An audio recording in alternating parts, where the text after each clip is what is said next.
नमस्कार, मैं तनप्रीत आप सभी का एनबीटी मेडिथॉन में स्वागत करती हूँ। आज जिस टॉपिक पर हम चर्चा करने वाले हैं वो है महिलाओं और पुरुषों में इनफर्टिलिटी की समस्या।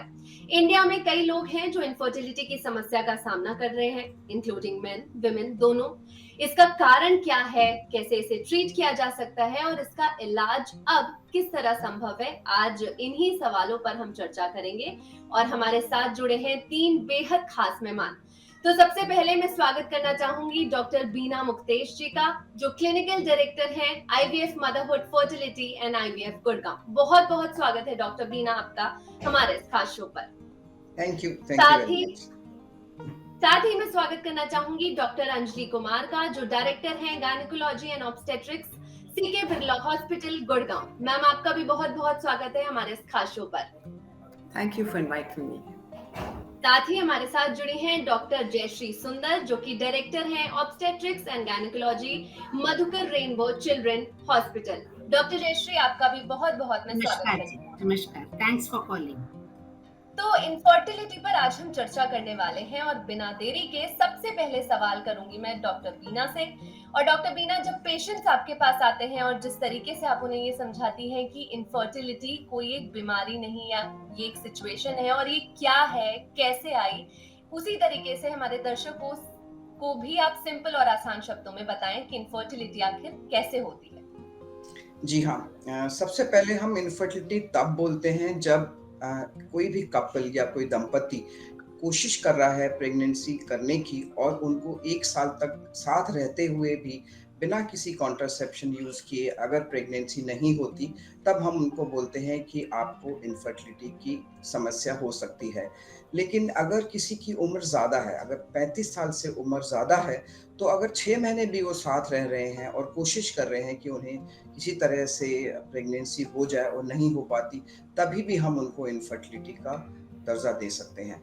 लेकिन ये इनके कारण क्या हैं, ये तो हम जब उनको जांच करेंगे तब हमें पता लगता है कि मेन और लेडीज और जो भी महिला या पुरुष है उसमें क्या कारण हो सकते हैं जिसके कारण उनको प्रेगनेंसी नहीं होती।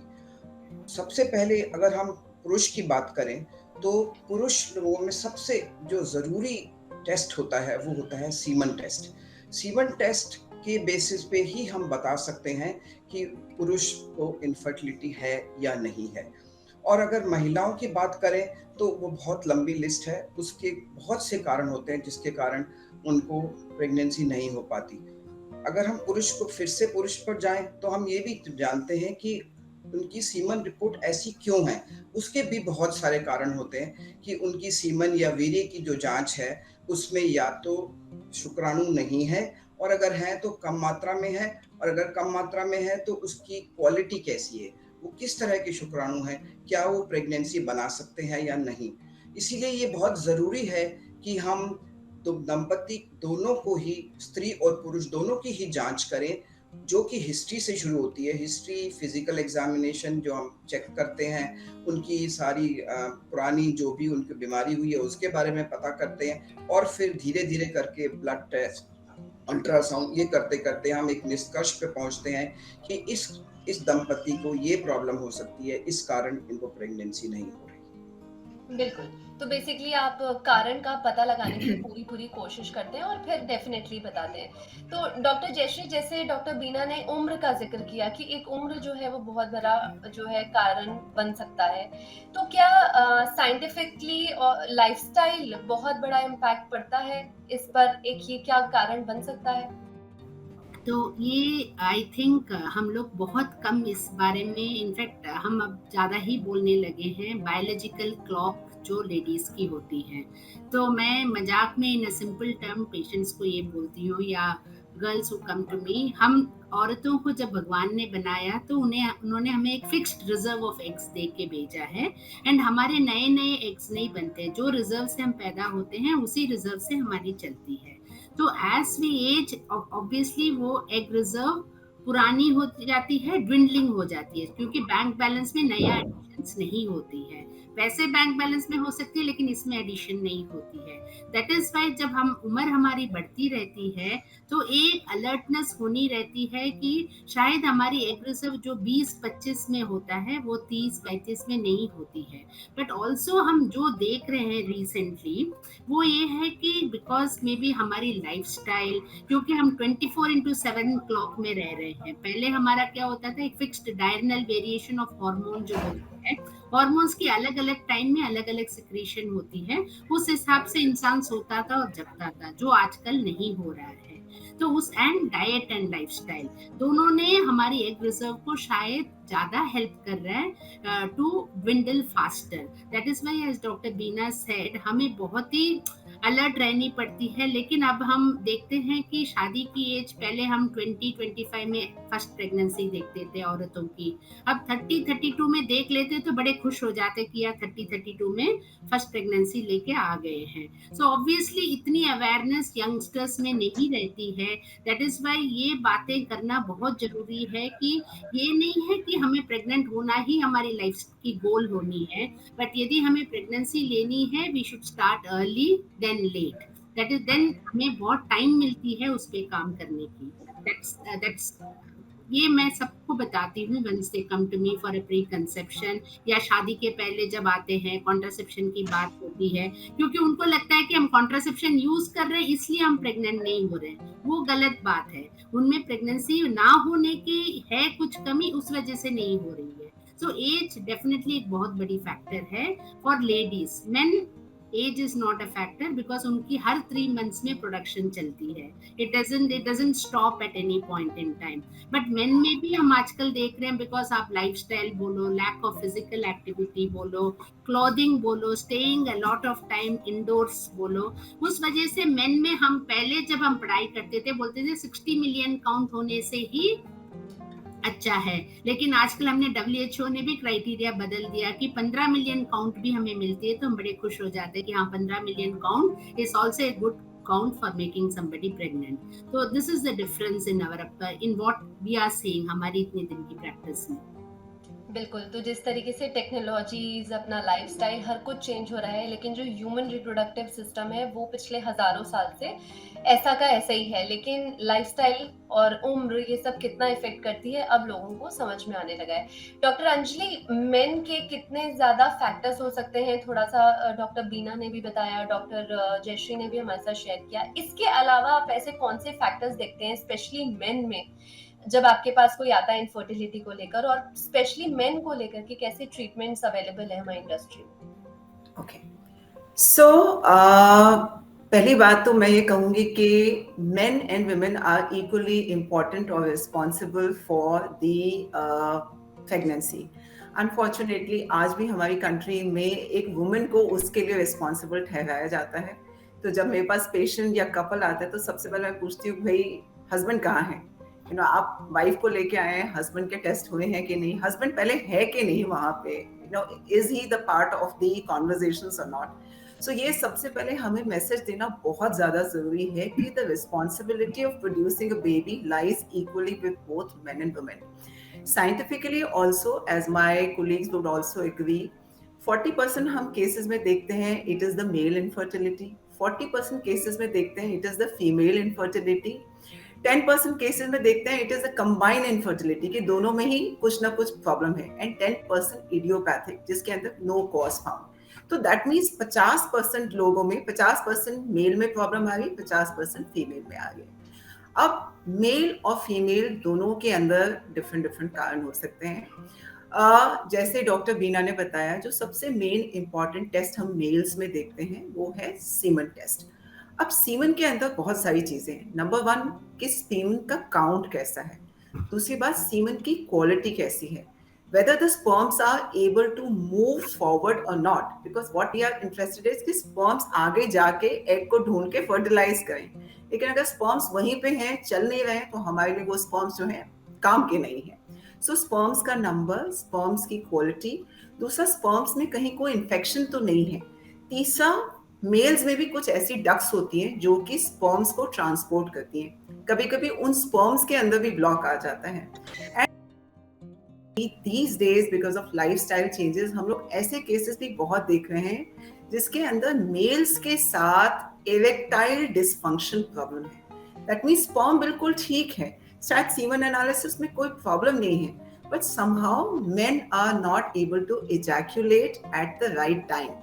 So मैं इस सब पेशेंट्स को बोलती हूँ कि प्रेगनेंसी के लिए खाली एग और स्पर्म ही नहीं चाहिए, but there is a lot of thing which is happening around egg and sperm. Lot of good things happen around them to make the right things happen. तो सही समय पर स्पर्म्स का ejaculate होना unfortunately ये बहुत कॉमन हो गया है। Females maybe we are seeing a problem like vaginismus. Now all these are lifestyle related. कहीं ना कहीं stress, anxiety की वजह से the males are not able to do their part. The women are not able to have a proper intercourse. And कई बार क्या होता है because of lifestyle factors, male and female are not together at the right time. Husband किसी दूसरे शहर में है, wife कहीं दूसरे शहर में है. Today because of career and education, सबकी प्रायोरिटीज चेंज हो गई हैं। जैसे डॉक्टर जयश्री ने बताया कि गॉन आर द टाइम्स जब 20-25 में प्रेगनेंसी हो जाती थी। मैं सबको बोलती हूँ कि I got pregnant when I was 24। सो मेरे बच्चे मुझे देख के हंसते हैं कि मम्मा आपका बाल विवाह हो गया और आपका जल्दी बच्चा हो गया। But when I look back in the retrospect मुझे लगता है कि नहीं, ये तो बहुत अच्छा हुआ, सही टाइम पे व्हेन आई वांटेड फटाफट हो गया। But today we all are seeing as specialist that men and women both are increasingly coming to us with problems. Women are losing their eggs faster, even with men. ऐसा जैसे doctor Jayashree ने बताया, हर 3-3 महीने पे men के भी sperms बनते हैं, but somehow we are seeing more and more men coming to us with male infertility. In fact, उसके ऊपर तो एक पिक्चर भी बन गई। मतलब वो प्रॉब्लम जो है वो इतनी कॉमन है कि नाउ हम उस पार्ट को इग्नोर नहीं कर सकते हैं। Though men are little more fortunate than women कि उनके पास एक कंटिन्यूअस सप्लाई है, लेकिन अगर वो उस चीज का ध्यान ना रखें, माने अगर वो स्मोक करते हैं, अल्कोहल लेते हैं and they are exposed to certain environmental problems, diabetic हैं, ओबीस हैं, कुछ और हार्मोनल अपसेट है, तो ऐसा नहीं कि उनमें प्रॉब्लम नहीं होगी। तो बहुत जरूरी है कि दोनों साथ में आए, दोनों को हम सही ढंग से इन्वेस्टिगेट करें और एक प्रॉपर प्लान बनाएं which is for the couple, not just for the male, not just for the female. बिल्कुल, तो मेल और फीमेल दोनों किस तरीके से फर्टिलिटी और इनफर्टिलिटी पर आ सकते हैं और इनकी जो प्रॉब्लम्स है वो आ सकती हैं, तो दोनों का रहना कितना जरूरी है ये आज बहुत ही सिंपली तरीके से हमने जाना। तो डॉक्टर बीना, अगला सवाल मैं आपसे करना चाहूंगी। ऐसे बहुत से मिथ्स लेकर के आपके पास पेशेंट्स आते होंगे और जैसा डॉक्टर जयश्री ने भी जिक्र किया था कॉन्ट्रासेप्टिव पिल्स को लेकर के कई फीमेल्स को लगता है कि अब तो हम इनफर्टाइल हो जाएंगे। ऐसे और कौन से मिथ्स हैं जो लेकर के पेशेंट्स आपके पास आते हैं? देखिए, अगर हम फीमेल्स की बात करें या हम स्त्री की बात करें तो उनको ये लगता है कि अगर हम कॉन्ट्रासेप्टिव पिल्स लेते रहेंगे तो पहली चीज तो हमारे एग्स हमारे पास स्टोर्ड रहेंगे, वो वेस्ट नहीं होंगे। ऐसा नहीं होता। एग्स की भी एक साइकिल होती है और जो यूज नहीं होते या कॉन्ट्रासेप्टिव के कारण वो हम प्रेगनेंसी नहीं बनाना चाहते या नहीं बना सकते, उनके एग्स एट्रेसिया मेजर मतलब वो डैमेज हो जाते हैं, ये वो बचते नहीं है। तो एक सबसे बड़ा मिथ ये है कि वो चाहते हैं कि अगर हम कॉन्ट्रासेप्टिव यूज करें तो हम जब मर्जी किसी भी उम्र में जा करके बोल सकते हैं कि हमारे एग्स अब आप यूज करिए और या हमको प्रेगनेंसी होनी चाहिए, क्योंकि एज के साथ में वो कम होते ही होते हैं। एक सबसे बड़ा मिथ ये है। दूसरी चीज, एक जो और बहुत बड़ा, जैसे अभी भी डॉक्टर अंजलि ने बताया कि फीमेल्स या उनकी मदर इन लॉ या उनकी सास लोग को ये लगता है कि शायद फीमेल में ही प्रॉब्लम हो सकती है, मेल में नहीं हो सकती। ऐसा नहीं है, दोनों मेल और फीमेल दोनों में ही प्रॉब्लम हो सकती है। तीसरी चीज, मेन को जैसे पुरुष को लगता है कि शायद सारी उम्र तक वो बच्चा पैदा कर सकते हैं, पर उनमें भी स्पर्म की प्रॉब्लम आ सकती है। जैसे जैसे उम्र बढ़ती है, एबनॉर्मल स्पर्म्स का होना, उसके कारण बच्चे को एबनॉर्मलिटी होना, ये भी बहुत देखा जाता है। इसीलिए ये भी कहा जाता है कि मैन को भी अपने स्पर्म टाइम से ही यूज करने चाहिए। उसकी ऐसा नहीं है कि अनलिमिटेड उम्र तक वो बच्चा पैदा कर सकते हैं और हेल्दी बच्चा पैदा कर सकते हैं। तो ये एक बहुत बड़ा मिथ है।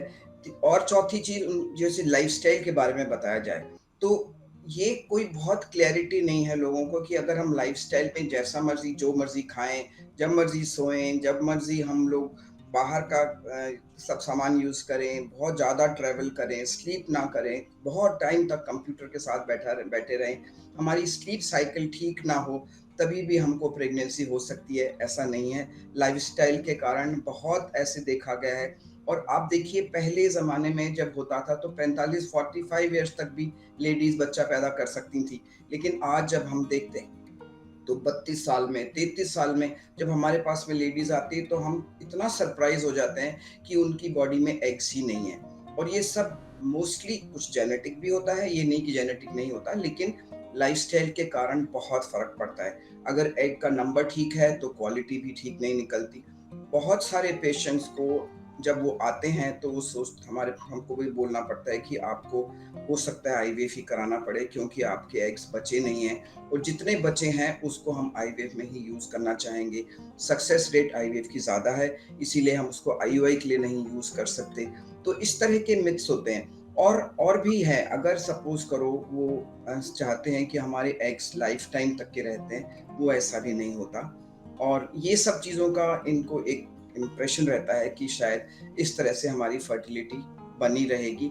लेकिन मैं ये कहूँगी जो भी लेडीज़ अगर किसी कारण से भी प्रेगनेंसी नहीं कर सकती, या वो अनमैरिड है और उनको अभी कोई पार्टनर नहीं मिला बाय चांस, या वो पार्टनर तो है लेकिन बहुत ही मजबूर, या उनको कोई मेडिकल प्रॉब्लम है या फाइनेंशियल प्रॉब्लम है या रिलेशनशिप प्रॉब्लम है और वो अभी बच्चा पैदा नहीं कर सकती, तो एटलीस्ट प्लीज अपने एग्स फ्रीज करा ले।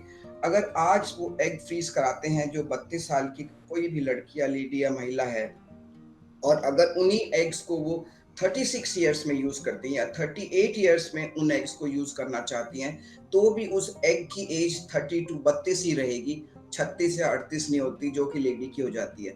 इस तरीके से हम एग्स को यंग रख सकते हैं बाय फ्रीजिंग देम, और जब हम चाहें उनको यूज कर सकते हैं। मैं ये नहीं कहती कि आप हर इंसान अपने एग्स फ्रीज करा लें अगर उन्हें चाहिए, बट एज ए बैकअप, मान लीजिए 32 में उन्होंने अपने एग्स फ्रीज करा लिए और उसके बाद 34-35 में उनकी शादी हो गई या कोई पार्टनर मिल गया, दे कैन ट्राई, वो अपना खुद ट्राई कर सकते हैं, उनको प्रेगनेंसी हो सकती है, ये नहीं कि एग फ्रीज कर दी। लेकिन अगर किसी कारण से उनको प्रेगनेंसी नहीं हो सकती, then they can fall back on those eggs जो कि हमने स्टोर करके रखे हैं, उनको यूज कर सकते हैं। इसी तरह से अगर पार्टनर है, शादी हुई है, बट किसी कारण से वो प्रेगनेंसी नहीं कर, या कोई मेडिकल डिजीज ऐसी आ गई कि वो प्रेगनेंसी उस टाइम कैरी नहीं करना चाहती या नहीं कर सकती, तो उनके हम एम्ब्रियोज भी फ्रीज करके रख सकते हैं, जिससे जब वो चाहें वो उनको कर सकते हैं pregnancy.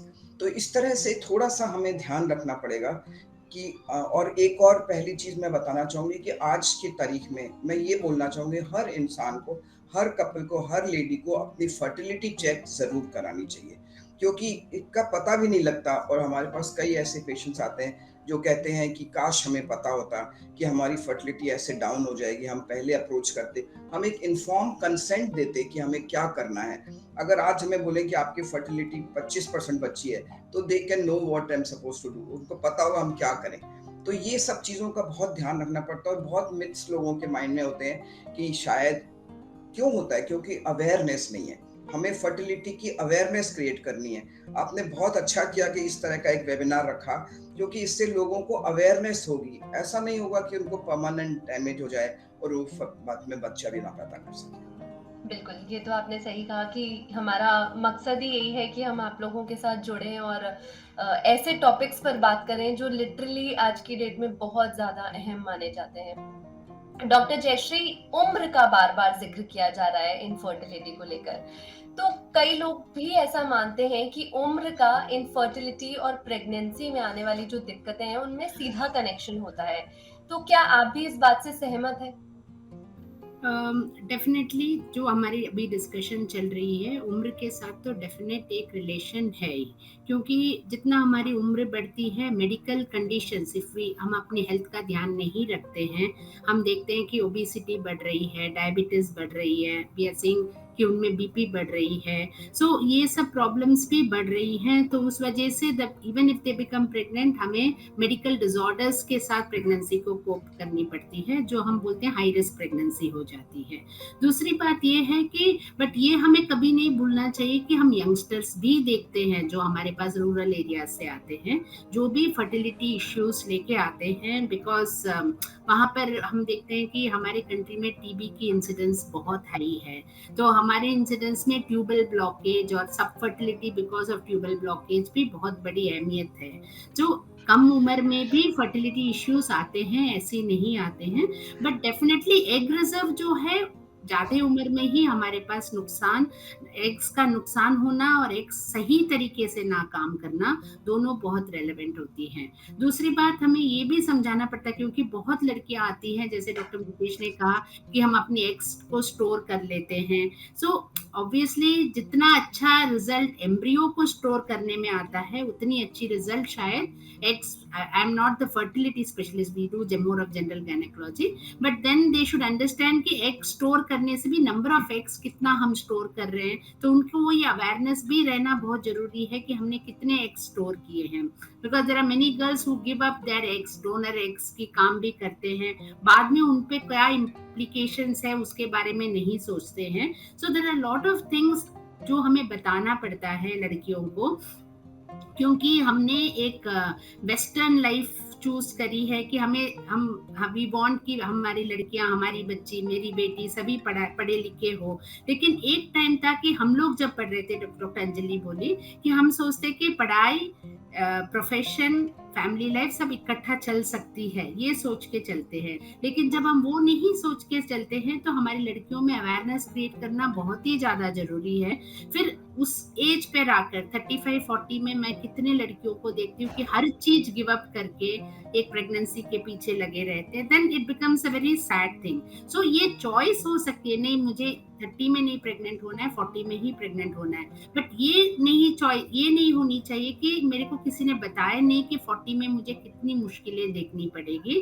That is where I think ये वेबिनार्स और ये interaction with doctors are very relevant. हमें ये इंटरेक्शन बहुत जरूरी है करने के लिए लड़कियों को, कि ये ज्यादा जरूरी है, क्योंकि आजकल हम बहुत ज्यादा देखते हैं पॉलिसिस्टिक ओवेरियन डिसऑर्डर को हम बहुत ज्यादा देख रहे हैं। पहले भी हम इंडियंस इंसुलिन रेसिस्टेंट हैं, हमारे अंदर पॉलिसिस्टिक ओवेरियन पैटर्न होने की चांसेस ज्यादा है, लेकिन वो आजकल बहुत ज्यादा बढ़ गया है, क्योंकि हम इस दुनिया में रहते हैं जहाँ मेट्स एंड मेंटल स्ट्रेस ज्यादा है और मास्टरली इनएक्टिविटी, मतलब हाथ पैर ना चलाने वाली बात बहुत ज्यादा है। सो उस वजह से हम देखते हैं कि ये पॉलिसिस्टिक ओवेरियन डिसऑर्डर, जहाँ पर एग्स तो होते हैं लेकिन वो टाइम पे रिलीज नहीं होते हैं या पीरियड्स नहीं आते हैं। सो मैं जब भी लड़कियां आती है बोलती remove all the AIIMS from your life, है ना, एटलीस्ट 1 घंटा कोशिश करो कि आप कुछ एक काम कर रहे हो जिसका आप में दिमाग की यूसेज नहीं हो रहा हो, क्योंकि always if your mind is working, हमारे अंदर की टेस्टोस्टेरोन लेवल्स बढ़ती है। वो टेस्ट में तो नहीं दिखती है, क्योंकि लड़कियां बोलेंगे फिर हमारी टेस्ट कराओ, टेस्ट में नहीं दिखती है। जो हार्मोनल मिनिस्क्यूल इम्बैलेंस होती है, जो हमारे इमोशनल कोशेंट के वजह से या मेंटल कोशेंट की वजह से होती है, शायद हर चीज टेस्ट में नहीं आए, बट हम ये देखते हैं जरूर कि जो हाई परफॉर्मिंग बच्चे होते हैं उनमें ये चैलेंजेस ज्यादा होता है compare to the population. So I tell them अपनी मेड्स को देखो, उनको तो पॉलिसिस्टिक ओवेरियन डिसऑर्डर नहीं हो रही है ना, so we should look at what they are doing differently from us, है ना, हमसे वो क्या डिफरेंट कर रहे हैं। बिल्कुल, तो बहुत ही अच्छे से आपने कि उम्र का तकाजा कितना ज़रूरी है ये आपने बताया। तो डॉक्टर अंजलि, अब जब बड़ी उम्र या देरी से प्रेगनेंसी काफ़ी आम बात हो गई है, क्योंकि फीमेल्स वर्किंग हो गई हैं और वो चाहती हैं कि हाँ, और 30-32 तो आजकल उनको ऐसा लगता है कि ये तो उम्र ही नहीं है कि अभी से बच्चा पैदा कर लें और अपनी लाइफ बांध लें उसके पीछे। तो इसे लेकर के इनफर्टिलिटी का टेस्ट कराने का फिर सही समय क्या है, हम कैसे दर्शकों को अपने बताएं? और इसके टेस्ट का एक बहुत अहम सवाल है कि क्या ऐसे कोई भी फर्टिलिटी टेस्ट घर पर किए जा सकते हैं? कोई ऐसे किट्स आते हैं? बहुत लोग मुझसे पूछते हैं कि ma'am what is the right age to have a baby. बड़ा कॉमन सवाल है ना, लोग जब प्री कंसेप्शन काउंसलिंग के आते हैं तो मेरा जवाब सबसे पहले ये होता है कि when you are ready for it. Now, when physically, mentally, emotionally, financially, when you found the right partner, आपको बंदा सही नहीं मिला, किसी भी बंदे के साथ तो आप प्रेगनेंसी नहीं करोगे. So when you are ready in all the aspects, now that may be at 25, that may be at 28, 32, 35, whenever. But it is important that you should be aware कि आपकी बॉडी की बायोलॉजिकल लिमिटेशन क्या है. आप 40 तक wait करिए, 35 तक wait करिए, दैट्स योर चॉइस कि आप पढ़ाई कर रहे हैं, आपको सही पार्टनर नहीं मिला. लेकिन ये बहुत जरूरी है कि आप डॉक्टर के पास जाएं समय रहते, अपनी बायोलॉजिकल लिमिटेशंस को समझें कि मेरा एग रिजर्व कितना है, मुझे कहीं डायबिटीज तो नहीं हो गई, मुझे कहीं पीसीओडी तो नहीं है, मैं कहीं ओबीस तो नहीं हूँ. If you're planning to become pregnant late, make sure कि ये सारी चीजें आप well taken care of. कि आप ओबीस नहीं हैं, आप एक्सरसाइज करती हैं, आपने पीसीओडी के लिए अपना ट्रीटमेंट या लाइफस्टाइल जो भी कुछ है वो आपने किया है. सो सबसे पहली बात आती है अवेयरनेस कि आपको ये अवेयर रखना है अपनी बायोलॉजिकल लिमिटेशन का, एंड डॉक्टर से सही समय पे जाके मिलना है. Even if you not married, it does not matter. आपकी शादी नहीं हुई फिर भी डॉक्टर के पास जाइए कि डॉक्टर मैं अभी पढ़ाई कर रही हूँ, मेरा शादी करने का विचार 4 साल के बाद है, कोई भी प्रॉब्लम नहीं है. Nowadays we have so many test जिससे हम ये पता लगा सकते हैं कि आपका फर्टिलिटी लेवल क्या है. ये एक बड़ा ब्रॉड टर्म है. विमेन में उसके हॉर्मोन्स, उसकी एग क्वालिटी, उसका यूट्रस, उसकी ट्यूब्स, हमें हर चीज टेस्ट करनी होती है. बट शुरुआत में मान लीजिए कोई यंग लड़की हमारे पास आई तो हम हर चीज नहीं टेस्ट करेंगे, बट कुछ basic test I as a doctor would want to know. एक हम कंप्लीट उसका टेस्ट कराएंगे कि आपका हीमोग्लोबिन ठीक है, आपका बीपी ठीक है, आपकी शुगर ठीक है, बेसिक आपकी हेल्थ अच्छी है. Nowadays we have a test called AMH, anti-mullerian hormone, जिससे हम ये पता लगा सकते हैं कि आपकी ओवरी में कितने एग्स हैं. कुछ और भी स्पेशलाइज्ड टेस्ट होते हैं कि हम पीरियड के सेकंड थर्ड डे पे FSH करते हैं, अल्ट्रासाउंड करते हैं. उससे हमें काफी हद तक पता लग जाता है कि आपका ओवेरियन रिजर्व कैसा है.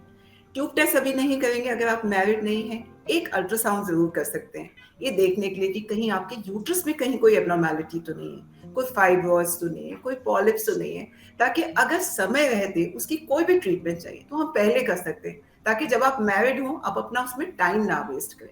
तो ये बहुत जरूरी है कि डॉक्टर के पास जाएं. नाउ डेज हमारे पास किट भी आ गए. आजकल तो एक FSH किट भी आ गया है. I don't want to name the company जिन्होंने लॉन्च किया है, बट एक ऐसा किट है जिससे आप पीरियड के सेकंड या थर्ड डे पे आप अपना FSH, यूरिन में FSH टेस्ट कर सकते हो.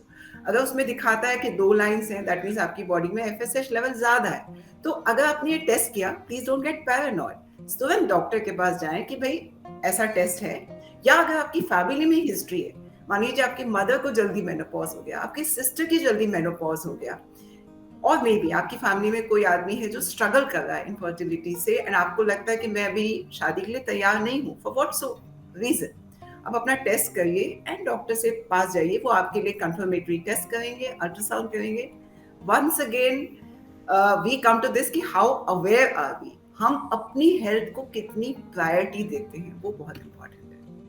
तो बेसिकली हम कह सकते हैं कि कुछ फीमेल्स अगर ये चाहती हैं कि डॉक्टर के पास जाकर के इतनी सारे टेस्ट सभी नहीं कराने और डरना नहीं है, तो बेसिक एक FSH टेस्ट जो है वो घर पर कर सकती हैं. मुझे लगता है यही अवेयरनेस है जो हमारे यूजर्स और हमारी जो पूरी जनता है उन्हें ज़रूरी है जानना. तो क्योंकि हमारा ये वेबिनार सेशन इनफर्टिलिटी पर है और बहुत सारे यूजर्स हमारे साथ जुड़े हैं, और अब हम थोड़े से यूजर्स के क्वेश्चन ले सकते हैं. तो सबसे पहला सवाल जो है वो डॉक्टर बीना के लिए आ रहा है, और डॉक्टर बीना हमारे एक फीमेल यूजर है जिनका कहना है कि PCOD, PCOS, इनफर्टिलिटी ये सब को लेकर काफी बातें की जाती है और इससे जुड़े जो है कई मिथ्स भी आते हैं. तो आपको क्या कहना है इस पर, और इसकी वजह से महिलाओं की फर्टिलिटी पर किस तरीके से असर पड़ता है? PCOD, PCOS उनका बहुत बड़ा मुद्दा है. जी हाँ, आजकल बहुत सारे लोगों में हमें PCOS, PCOD मिलता है, स्पेशली यंग गर्ल्स में मिलता है, और इसका लाइफस्टाइल से बहुत ज़्यादा लेना. 2 तरह के PCOS और PCOD होते हैं. एक वो होते हैं जिनकी अल्ट्रासाउंड पिक्चर तो PCOS की होती है या PCOD टाइप होती है, लेकिन उनका हार्मोन्स इतने ज़्यादा बिगड़े हुए नहीं होते. और वो ओव्यूलेट भी करते हैं, बट ऐसे बहुत कम होते हैं कि पिक्चर पीसीओडी की है और उनका ओव्यूलेशन मतलब एग रिलीज होता है हर महीने, बहुत कम मिलते हैं। ज्यादातर पीसीओडी में एनोव्यूलेटरी साइकिल, इसका मतलब उनके हर महीने एग रिलीज नहीं होते, पीरियड्स डिलेड होते हैं, जैसे हर महीने ना आकर के उनको माहवारी 1.5 महीने में, 2 महीने में, 3 महीने में आती है। उनको हेयर ग्रोथ होने लग जाता है, male type of hair growth होने लग जाता है, जिसके लिए वो बहुत परेशान होते हैं। इनका सेल्फ एस्टीम थोड़ा कम हो जाता है, उसका हमें ध्यान रखना चाहिए। उनको एक साइकोलॉजिकल सपोर्ट और हेल्प देना चाहिए। उनको डाइट चार्ट बनवा के देना चाहिए कि उससे जिससे कि उनकी ओबेसिटी और ना बढ़े। जैसे जैसे ओबेसिटी बढ़ती है, पीसीओडी अपना असर दिखाना शुरू कर देता है। और एक रेगुलर एक्सरसाइजेस, बाहर का नहीं खाना, हेल्दी डाइट खाना, बहुत से विटामिन बी सी ये सब खाएं और एक्सरसाइज डेली रेगुलरली करें, अपने वेट का चेक रहें, तो पीसीओडी की प्रॉब्लम सॉल्व कर सकते हैं। जनरली पीसीओडी में क्योंकि ओव्यूलेशन कम होता है, अगर वो मैरिड हैं और उनको पीसीओडी के कारण प्रेगनेंसी नहीं होती, तो उन्हें डॉक्टर से कंसल्ट करके अपना स्टिमुलेशन कराना चाहिए, जिससे कि एग्स बने, रिलीज हों और वो प्रेग्नेंट हो सके। ऐसा नहीं है कि पीसीओडी को प्रेगनेंसी नहीं होती है, लेकिन उन्हें कभी कभी डॉक्टर्स की मदद की जरूरत भी पड़ती है। तो पीसीओडी से डरने वाली बात नहीं है कि अरे पीसी हो गया तो बहुत प्रॉब्लम वाली बात हो गई, ऐसा नहीं है। थोड़ा सा अवेयरनेस होना चाहिए डाइट का, एक्सरसाइज का, टाइम टू टाइम कंसल्ट करने का, और उसको किस तरह से रोका जा सकता है ये सब डॉक्टर आपको एडवाइस देंगे, डाइट चार्ट बना देंगे, इस तरह से पीसीओ को हैंडल कर सकता है। और अगर मैरिड हैं तो डेफिनेटली उनको डॉक्टर से अपना स्टिमुलेशन कराना चाहिए, जिससे कि उनके एग्स बनने लग जाए। फिर भी अगर पीसीओ से बिल्कुल फर्क नहीं पड़ता और बहुत सारे एग्स बनने लग जाते हैं स्टिमुलेशन से, तो उनको आईवीएफ की जरूरत भी पड़ सकती है। तो इस तरह से हम पीसीओस को मैनेज कर सकते हैं। बेसिकली जो पीसीओडी या पीसीओएस की प्रॉब्लम है वो बहुत बड़ी प्रॉब्लम नहीं हम कह सकते। उसका अगर ट्रीटमेंट कराया जाए तो कहीं भी कोई जो मिथ लेकर के चल रहा है कि इससे इनफर्टिलिटी ही होगी, वो हाँ जी, नहीं। हाँ जी, ऐसा नहीं है डेफिनेटली। और ये थोड़ा सा अवेयरनेस की बात है, जैसे जैसे अगर उनको अवेयरनेस होता है, अपनी डाइट को रेगुलेट करते हैं, बहुत ज़्यादा फैट नहीं खाते, शुगर नहीं खाते, तो इंसुलिन रेजिस्टेंस पे फर्क पड़ता है और उनको ओव्यूलेशन भी हो सकता है। कई पीसीओस को हम आईयूआई से भी ट्रीट कर सकते हैं, नेचुरल प्रोसेस से भी कर सकते हैं अगर उनका ओव्यूलेशन हो गया, ऐसा नहीं है। बट हाँ, उनको कभी कभी डॉक्टर्स की मदद लेनी पड़ती है, क्योंकि वो रेजिस्टेंट पीसीओस होते हैं और वो फिर मेडिसिन को भी असर नहीं करते, तो और आगे एडवांस में जो ट्रीटमेंट होते हैं वो भी करानी चाहिए। तो ऐसा कोई डॉक्टर जी हाँ, जी डॉक्टर के पास जाना जरूरी है, जी हाँ, बिना जी हाँ, जाने आप कुछ ना करें, ये ज्यादा बिल्कुल, जरूरी है। बिल्कुल, बिल्कुल, बिल्कुल। और बहुत सारे आजकल तो बहुत सारे इन्होंने पीसीओएस ग्रुप्स भी बना रखे हैं, जिनमें वो आप डिस्कस करते हैं आपस में और डाइट एक दूसरे से शेयर करते हैं और मोटिवेशन मिलता है, बिकॉज दे गेट मोटिवेटेड कि हम वॉक करें, जॉगिंग करें, रनिंग करें। तो इस तरह के ग्रुप्स भी अगर ज्वाइन करके आप एक दूसरे से सपोर्ट, बिकॉज एक जो मेन प्रॉब्लम पीसीओएस की होती है, सेल्फ एस्टीम होती है। चाहे उनको पता है वो ट्रीटमेंट हो सकता है या जो भी हम हेल्प कर सकते हैं, पर सेल्फ एस्टीम का जरूर ध्यान रखना चाहिए। बिल्कुल, तो डॉक्टर के पास जाना है, अपने आप को मोटिवेटेड रखना है, और ऐसा नहीं है कि पीसीओडी, पीसीओएस जो है वो इनफर्टिलिटी का कारण बनेगी ही बनेगी। तो मुझे लगता है हमारी यूजर को इसका जवाब मिल गया होगा। अगला जो यूजर क्वेश्चन है डॉक्टर जयश्री, वो आपके लिए है। अगेन फीमेल यूजर है, वो कहती हैं कि इनफर्टिलिटी को दूर करने के नेचुरल उपाय क्या है? क्या खाने की चॉइस, लाइफस्टाइल या किसी और तरह की कोई भी ऐसा तरीका जिससे नेचुरली इनफर्टिलिटी को दूर किया जा सकता है? जैसे हम अभी डिस्कस कर रहे थे, हम जब पैदा होते हैं हमारे पास अंडे होते ही हैं, यूट्रस होता है, फैलोपियन ट्यूब्स होते हैं, जो सही मात्रे में सही टाइम पे काम करें और स्पर्म सही टाइम पे आए तो डेफिनेटली हर औरत प्रेग्नेंट हो सकती है। ठीक है, जेनेटिकली यही प्रोग्रामिंग है औरतों की। इनफैक्ट आप पहले जमाने में देखोगे, समटाइम्स मैं मजाक में बोलती हूँ कि मुमताज महल 18 बच्चा पैदा करके she died at the 18th child birth. 18वां बच्चा पैदा करते हुए उन्होंने हेमरेज में उनकी डेथ हुई थी। राइट, तो इतना मुश्किल काम होता, तो जब टेक्नोलॉजी नहीं थी तब भी लोग बच्चे पैदा करते थे। ऐसे तो नहीं है ना कि पहले बच्चे नहीं होते थे, पॉपुलेशन तो तभी से हमारी शुरू हुई है। सो मुझे लगता है कि इसको हम प्रोजेक्ट ना बनाए। प्रेगनेंसी होना एक लाइफ की जर्नी होनी चाहिए, इसको प्रोसेस जब बना देते हैं तब मुश्किलें बढ़ जाती है। दूसरी बात है कि हम अपनी लाइफस्टाइल में जो जो चीज, इवन स्मॉल थिंग की हमारी एजिंग प्रोसेस बढ़ जाती है जब हम बहुत ज्यादा स्ट्रेस ले लेते हैं। इनफैक्ट अभी हम स्ट्रेस वर्ड को इतना ज्यादा सुनते हैं, लेकिन हम लोग जब बच्चे थे हम सब बोलते थे कि हमें प्रेशर मिल रहा है, बहुत दबाव है काम करने की, लेकिन स्ट्रेस वर्ड को हम कभी यूज नहीं करते थे।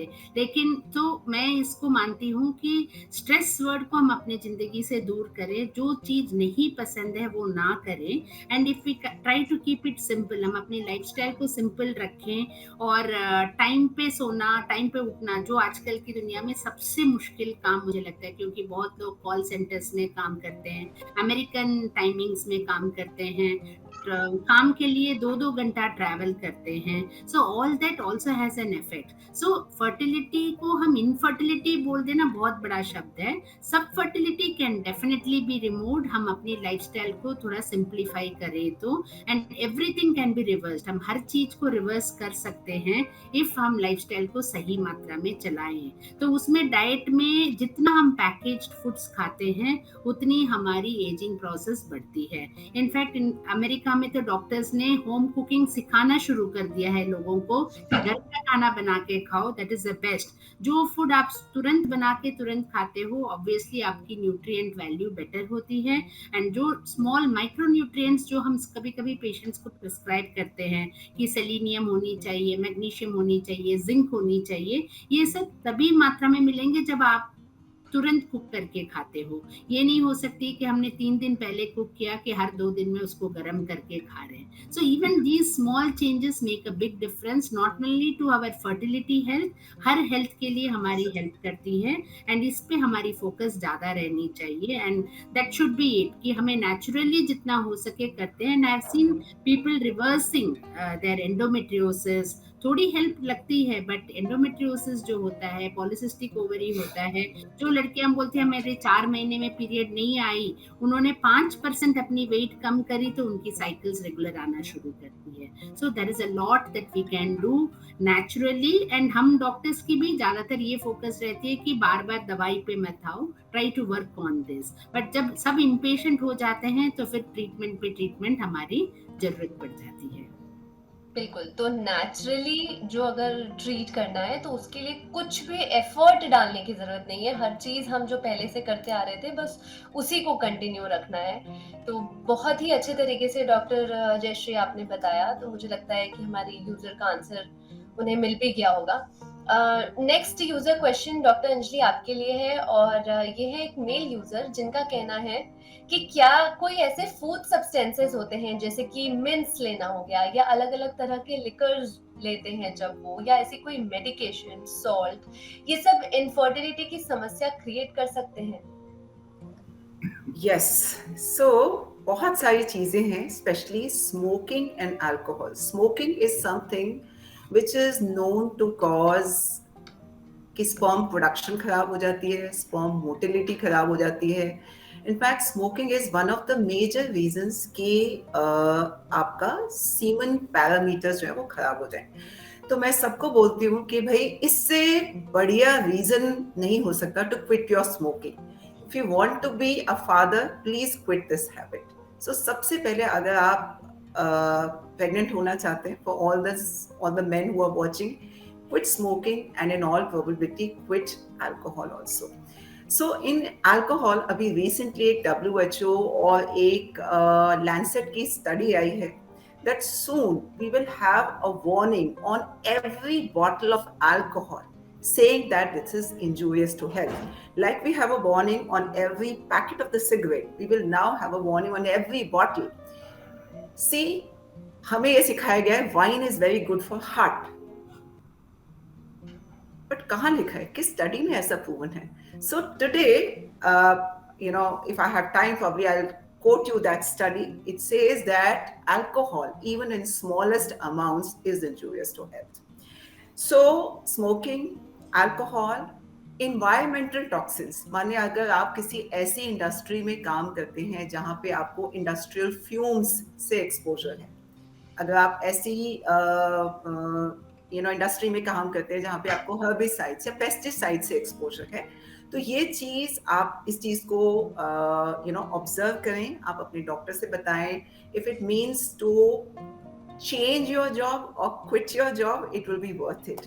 People who are working in BPO sector, अभी डॉक्टर जयश्री ने शायद बताया हम लोग को कि आज हम 24/7 में काम कर रहे हैं. हमारे जितने भी reproductive hormones होते हैं, both in men and women, are released from a gland called hypothalamus and pituitary in our gland. अगर यहाँ पे गड़बड़ हो गई तो नीचे तक सब कुछ गड़बड़ हो जाएगी. हमारी बॉडी में जिसको पल्सेटाइल रिलीज ऑफ हार्मोन्स बोलते हैं, माने day and night circadian rhythm के हिसाब से हमारे हार्मोन्स रिलीज होते हैं, both in main and women. अब अगर आप रात के 2 बजे जागे हुए हैं, ये दोनों के लिए एप्लीकेबल है, लड़का और लड़की दोनों के लिए, तो बेचारा हमारा हाइपोथैलेमस सोचता है भाई दिन चल रहा है, रात चल रहा है, कौन सा हार्मोन बनाऊं मैं. It becomes so confusing.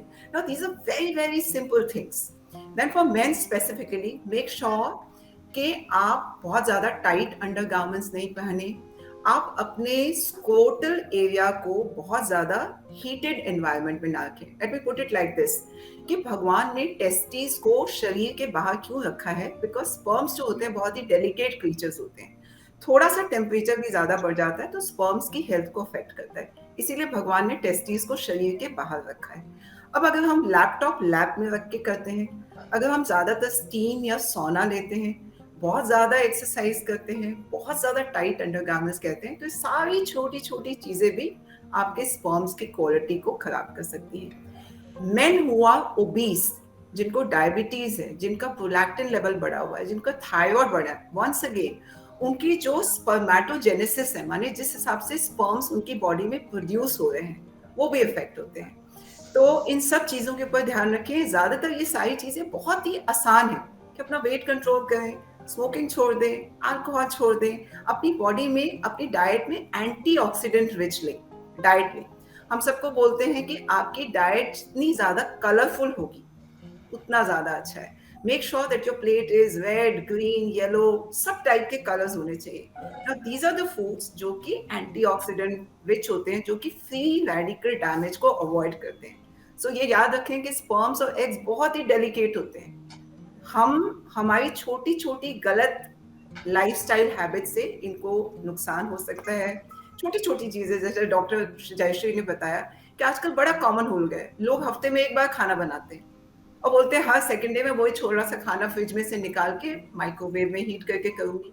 Nowadays we have a study which says the relation of plastic with PCOS. Plastic में कुछ ऐसे केमिकल्स होते हैं जिसको बिस्फेनॉल्स बोलते हैं, BPAs बोलते हैं. इससे हमारे को PCOS हो सकता है, इरेटिक स्लीप हैबिट्स हो सकता है. तो बहुत छोटी छोटी चीजें हैं जिनको अगर हम ध्यान रखें तो हमें इनफर्टिलिटी का सामना नहीं करना पड़ेगा. ये हमेशा याद रखें कि बच्चा पैदा करना in the scheme of God was never difficult. अगर इतना ही डिफिकल्ट होता तो ह्यूमन स्पीशीज तो चल ही नहीं सकती थी. बच्चे कैसे पैदा होते? Somewhere we have done something wrong by making our lifestyle so bad.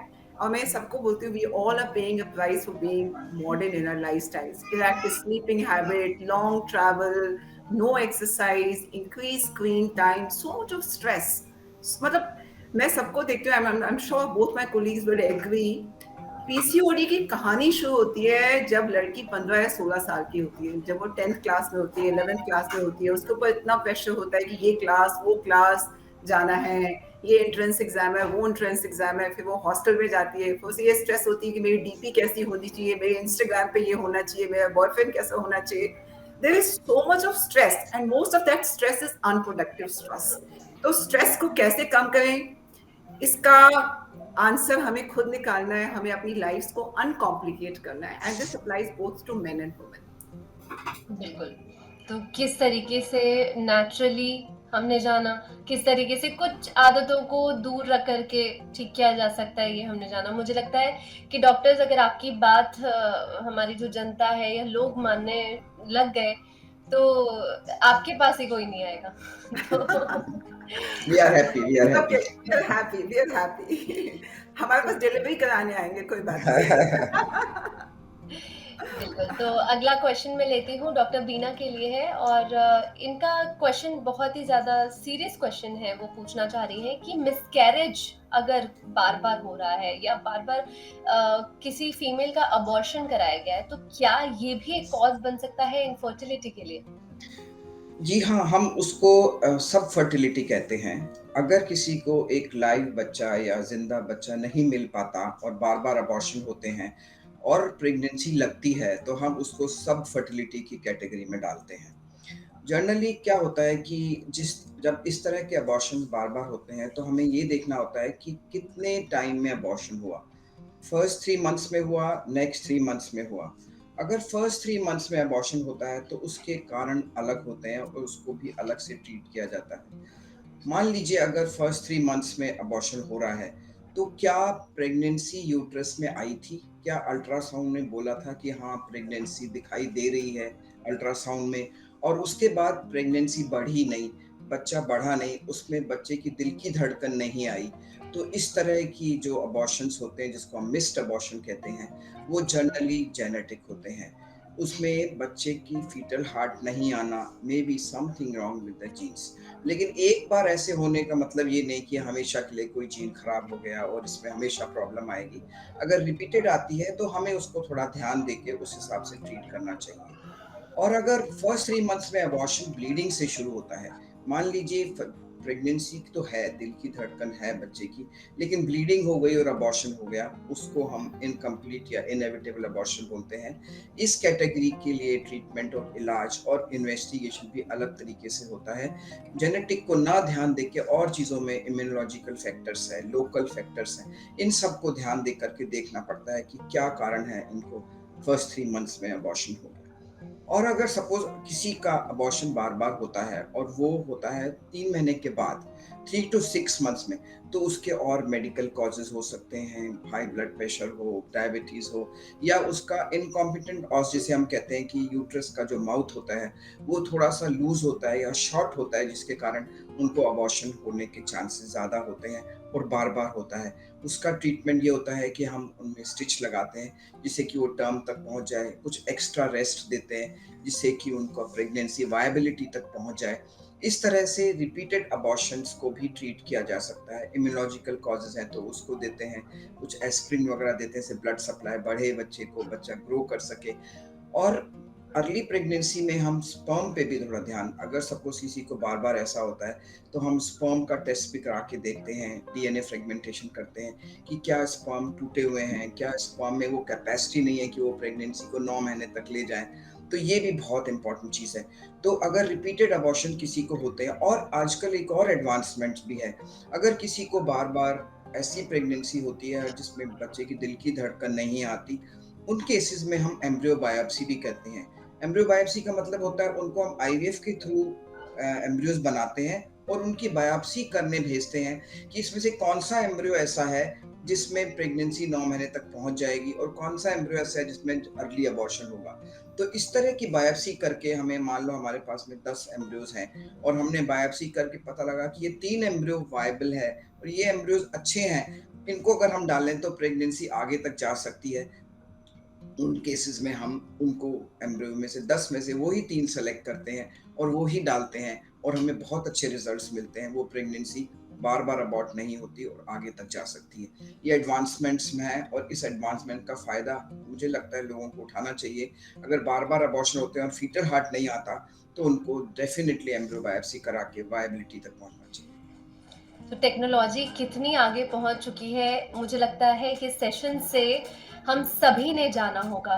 तो आज का जो ये सेशन है, इसे मैं अब यहीं पर विराम देना चाहूँगी। तो डॉक्टर्स हमारे और हमारे दर्शकों के सवालों का इतने अच्छे से और इतने विस्तार रूप से जवाब देने के लिए मैं आप तीनों डॉक्टर्स का बहुत-बहुत धन्यवाद करती हूँ। आप तीनों से बात करके बहुत अच्छा लगा। Thank you. धन्यवाद। और आपके थ्रू अगर जो हमने अवेयरनेस क्रिएट करी है वो भी बहुत ही इम्पोर्टेंट है और हम चाहते हैं कि हमारी सोसाइटी में इस तरह से अवेयरनेस होती रहे जिससे एटलीस्ट वो रिपेंट ना करें कि काश हमें किसी ने बताया होता, काश हम ये कर पाते, काश हमें अवेयरनेस होती। Thank you very much for conducting such a wonderful session.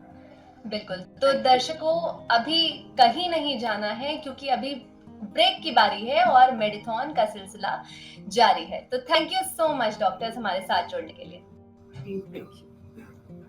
Thank you.